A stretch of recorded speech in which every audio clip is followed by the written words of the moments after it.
Welcome back to STL TV Live. I'm Sarah Bernard, and joining me in the studio is Joel P.E. King, who is the writer and director for the nationally acclaimed play Real Life.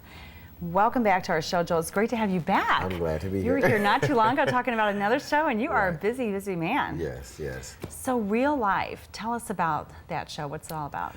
Well, it's an urban musical that explores city living through song, dance, drama, comedy. It's a lot of different details that are aligned with this particular show.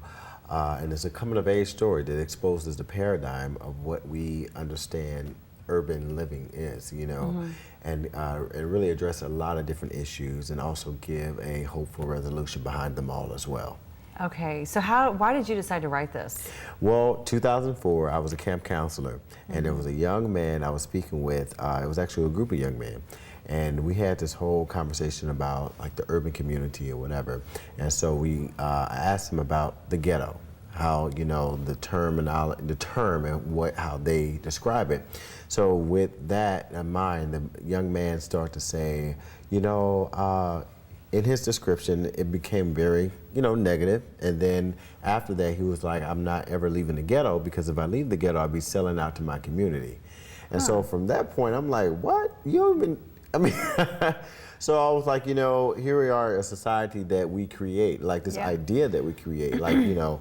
And so I started writing the story, like, how do I help this message, you know, of getting to that point to where we think that this is, you know, okay. Yeah, right. So how much of your own personal story is a part of Real Life? Well, I think it's a lot, honestly, because, you know, I grew up in East St. Louis, Washington Park, and later transferred over to St. Louis.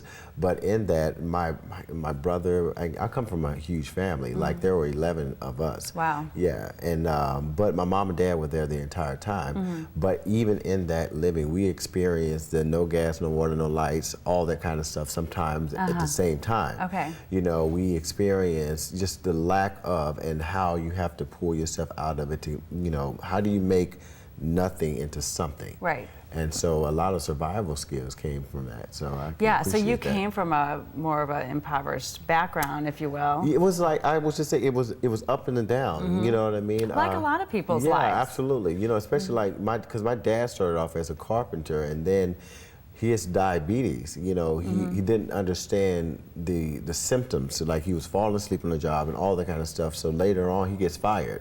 Yeah. And so a man who's trying to take care of his family and went to do working in restaurants, janitorial service, all that kind of stuff to help, just to try to keep, but it wasn't enough to, you know, maintain a 5-bedroom house, 2-bath, and 10 kids at that time, because my older sister had passed away. And my mother, and then not to mention the extended family that came to live with us. So it was just like, you know, a lot. It was a hopping time at the King household. Okay, so musical. Who wrote the music? Did you write the music for this? Yes, I'm a music. I wrote and arranged the music, but I had orchestra assistance by Darren Pops Jackson, who's been amazing. Keith Fowler, Demarius Hicks, and who's also my cousin, and just been wonderful people that have come in to help like build it. Yeah. I just tell them, like, sing the melody to them, tell them exactly how I want it to go, and they just put the pieces together. Yeah. So great. And your actors, are these actors you've worked with before? I know you've done a lot of different things here and in LA. And right. Well, these are actually, I got a lot of new actors and singers and dancers this time around. Yeah.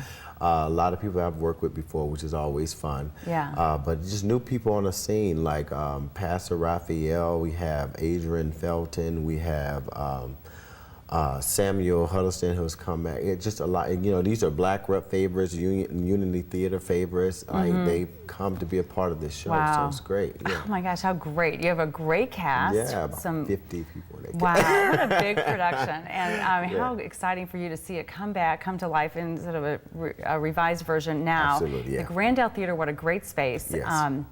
Wow, and you must be really busy right now. You guys have a few weeks rehearsals. So on your screen right now, we've got Real Life, a staged musical. It opens on November 29th and runs that weekend through December 2nd.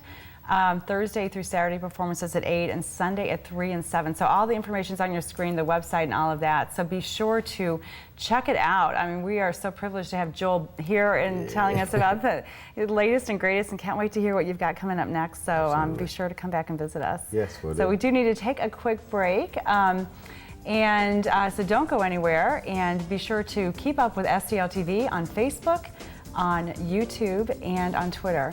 And even if you're out of town, you can watch all of our great programming streaming live on stltv.net. We'll be right back.